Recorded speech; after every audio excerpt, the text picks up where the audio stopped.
त्यामुळे राज्यातील शेतकऱ्यांना कर्जमाफी मिळणार नाही हे आता पुरेसं स्पष्ट झालंय।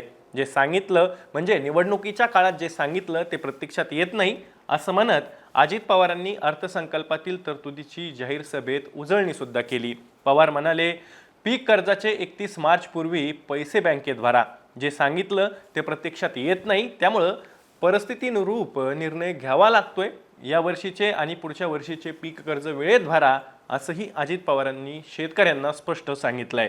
मलाही वाटत नाही का आता अनेक म्हणत होते की दादा मागच्या वेळेस काही जाहीरनाम्यामध्ये कर्जमाफी जाहीर केली। आज तारीख आहे 28। या कार्यक्रमाच्या निमित्तानं महाराष्ट्रातल्या जनतेला स्पष्ट सांगतो, 31 तारखेच्या आत आपापले पैसे भरा पीक कर्जाचे। त्याच्यामध्ये जे काही सांगितलेलं होतं ते प्रत्यक्षात कृतीमध्ये येत नाही।